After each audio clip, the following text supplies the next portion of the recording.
Patriarchs and Prophets by EllenWhite. Chapter 63, David and Goliath. When King Saul realized that he had been rejected by God, and when he felt the force of the words of denunciation that had been addressed to him by the prophet, he was filled with bitter rebellion and despair. It was not true repentance that had bowed the proud head of the king. He had no clear perception of the offensive character of his sin, and did not arouse to the work of reforming his life, but brooded over what he thought was the injustice of God in depriving him of the throne of Israel and in taking the succession away from his posterity. He was ever occupied in anticipating the ruin that had been brought upon his house. He felt that the valor which he had displayed in encountering his enemies should offset his sin of disobedience. He did not accept with meekness the chastisement of God, but his haughty spirit became desperate until he was on the verge of losing his reason. His counselors advised him to seek for the services of a skillful musician in the hope that the soothing notes of a sweet instrument might calm his troubled spirit. In the providence of God, David, as a skillful performer upon the harp, was brought before the king. His lofty and heaven-inspired strains had the desired effect. The brooding melancholy that had settled like a dark cloud over the mind of Saul was charmed away. When his services were not required at the court of Saul, David returned to his flocks among the hills and continued to maintain his simplicity of spirit and demeanor. Whenever it was necessary, he was recalled to minister before the king, to soothe the mind of the troubled monarch till the evil spirit should depart from him. But although Saul expressed delight in David and his music, the young shepherd went from the king's house to the fields and hills of his pasture with a sense of relief and gladness. David was growing in favor with God and man. He had been instructed in the way of the Lord, and he now set his heart more fully to do the will of God than ever before. He had new themes for thought. He had been in the court of the king and had seen the responsibilities of royalty. He had discovered some of the temptations that beset the soul of Saul, and had penetrated some of the mysteries in the character and dealings of Israel's first king. He had seen the glory of royalty shadowed with a dark cloud of sorrow, and he knew that the household of Saul, in their private life, were far from happy. All these things served to bring troubled thoughts to him who had been anointed to be king over Israel. But while he was absorbed in deep meditation and harassed by thoughts of anxiety, he turned to his harp and called forth strains that elevated his mind to the author of every good, and the dark clouds that seemed to shadow the horizon of the future were dispelled. God was teaching David lessons of trust. As Moses was trained for his work, so the Lord was fitting the son of Jesse to become the guide of his chosen people. In his watch care for his flocks, he was gaining an appreciation of the care that the great shepherd has for the sheep of his pasture. The lonely hills and the wild ravines where David wandered with his flocks were the lurking place of beasts of prey. Not infrequently the lion from the thickets by the Jordan, or the bear from his lair among the hills, came, fierce with hunger, to attack the flocks. According to the custom of his time, David was armed only with his sling and shepherd's staff, yet he early gave proof of his strength and courage in protecting his charge.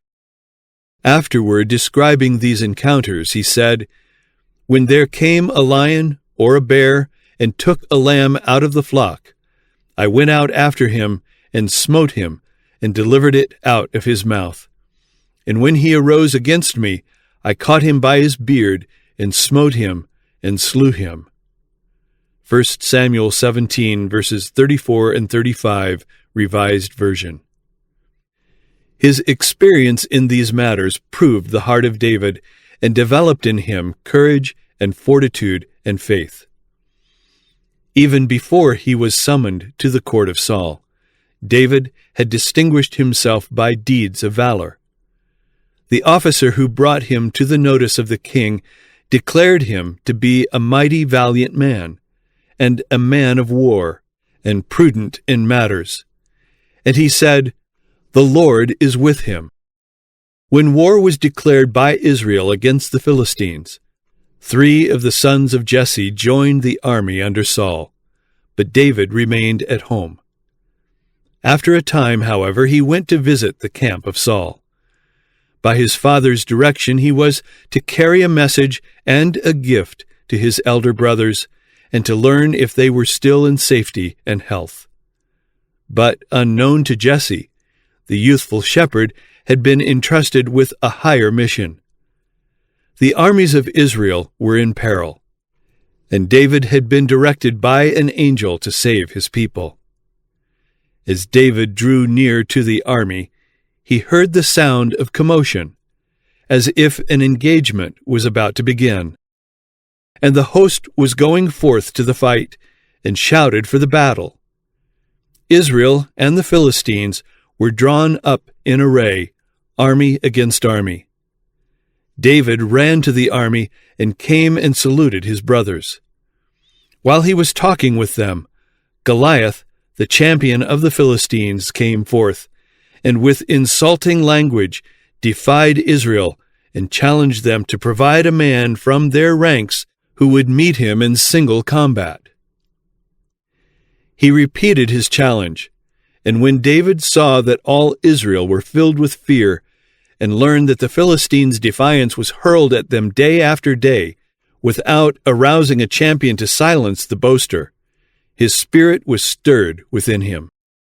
He was fired with zeal to preserve the honor of the living God and the credit of his people. The armies of Israel were depressed.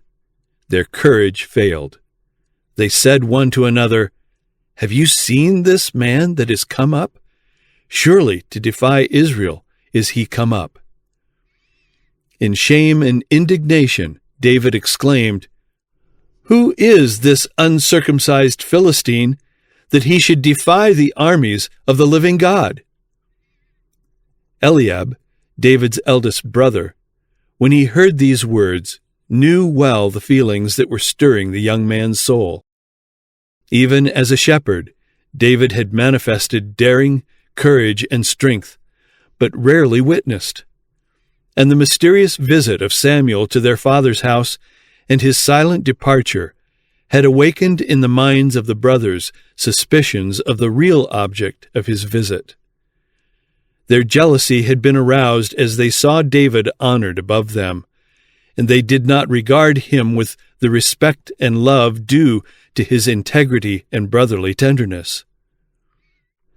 They looked upon him as merely a stripling shepherd, and now the question which he asked was regarded by Eliab as a censure upon his own cowardice in making no attempt to silence the giant of the Philistines. The elder brother exclaimed angrily, "Why camest thou down hither?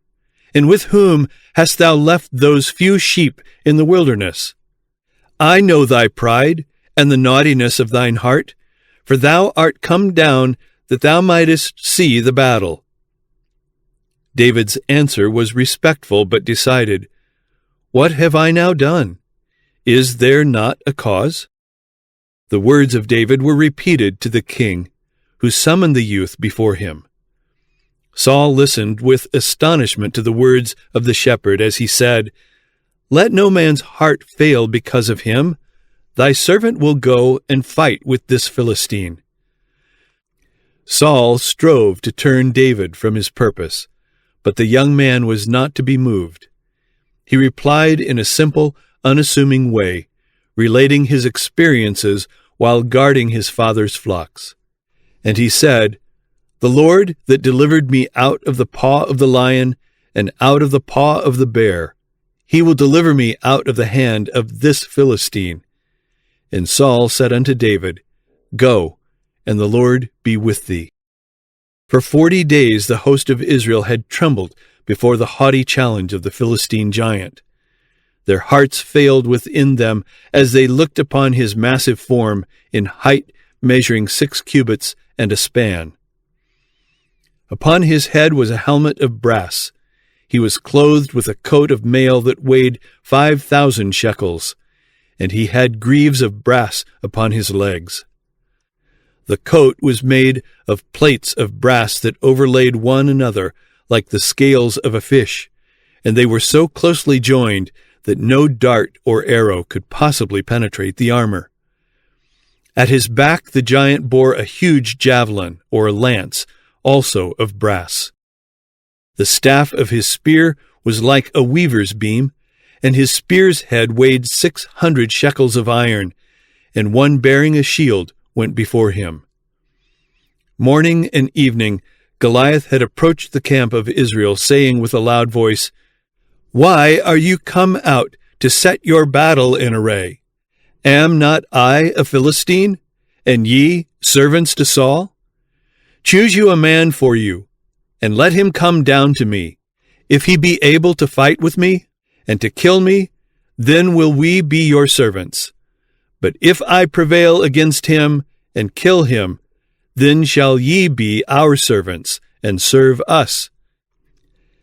And the Philistines said, I defy the armies of Israel this day. Give me a man, that we may fight together. Though Saul had given David permission to accept Goliath's challenge, the king had small hope that David would be successful in his courageous undertaking. Command was given to clothe the youth in the king's own armor. The heavy helmet of brass was put upon his head, and the coat of mail was placed upon his body. The monarch's sword was at his side. Thus equipped, he started upon his errand, but ere long began to retrace his steps. The first thought in the minds of the anxious spectators was that David had decided not to risk his life in meeting an antagonist in so unequal an encounter. But this was far from the thought of the brave young man. When he returned to Saul, he begged permission to lay aside the heavy armor, saying, I cannot go with these, for I have not proved them. He laid off the king's armor, and in its stead took only his staff in his hand, with his shepherd's scrip and a simple sling. Choosing 5 smooth stones out of the brook, he put them in his bag, and with his sling in his hand drew near to the Philistine. The giant strode boldly forward, expecting to meet the mightiest of the warriors of Israel. His armor-bearer walked before him, and he looked as if nothing could withstand him. As he came nearer to David, he saw but a stripling, called a boy because of his youth. David's countenance was ruddy with health, and his well-knit form, unprotected by armor, was displayed to advantage.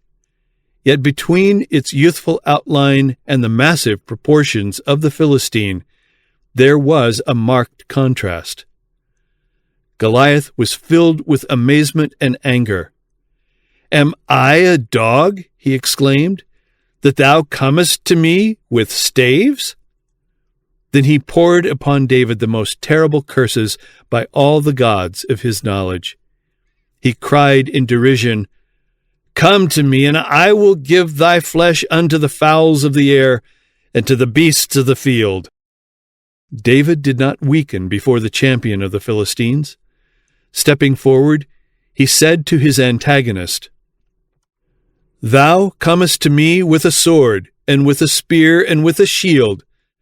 But I come to thee in the name of the Lord of hosts, the God of the armies of Israel, whom thou hast defied. This day will the Lord deliver thee into mine hand, and I will smite thee, and take thine head from thee. And I will give the carcasses of the host of the Philistines this day unto the fowls of the air, and to the wild beasts of the earth, that all the earth may know that there is a God in Israel. And all this assembly shall know that the Lord saveth not with sword and spear, for the battle is the Lord's, and he will give you into our hands." There was a ring of fearlessness in his tone, a look of triumph and rejoicing upon his fair countenance. This speech, given in a clear musical voice, rang out on the air, and was distinctly heard by the listening thousands marshaled for war. The anger of Goliath was roused to the very highest heat. In his rage, he pushed up the helmet that protected his forehead, and rushed forward to wreak vengeance upon his opponent. The son of Jesse was preparing for his foe. And it came to pass, when the Philistine arose, and came and drew nigh to meet David, that David hasted and ran toward the army to meet the Philistine. And David put his hand in his bag, and took thence a stone, and slang it, and smote the Philistine in the forehead, that the stone sunk into his forehead, and he fell upon his face to the earth. Amazement spread along the lines of the two armies. They had been confident that David would be slain. But when the stone went whizzing through the air straight to the mark, they saw the mighty warrior tremble, and reach forth his hands as if he were struck with sudden blindness. The giant reeled and staggered, and like a smitten oak, fell to the ground. David did not wait an instant. He sprang upon the prostrate form of the Philistine, and with both hands laid hold of Goliath's heavy sword.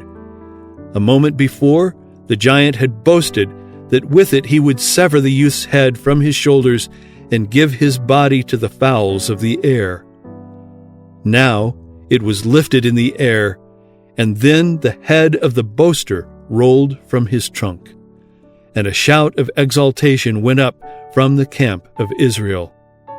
The Philistines were smitten with terror, and the confusion which ensued resulted in a precipitate retreat. The shouts of the triumphant Hebrews echoed along the summits of the mountains as they rushed after their fleeing enemies, and they pursued the Philistines until thou come to the valley and to the gates of Ekron. And the wounded of the Philistines fell down by the way to Shaaraim, even unto Gath, and unto Ekron. And the children of Israel returned from chasing after the Philistines, and they spoiled their tents. And David took the head of the Philistine and brought it to Jerusalem, but he put his armor in his tent.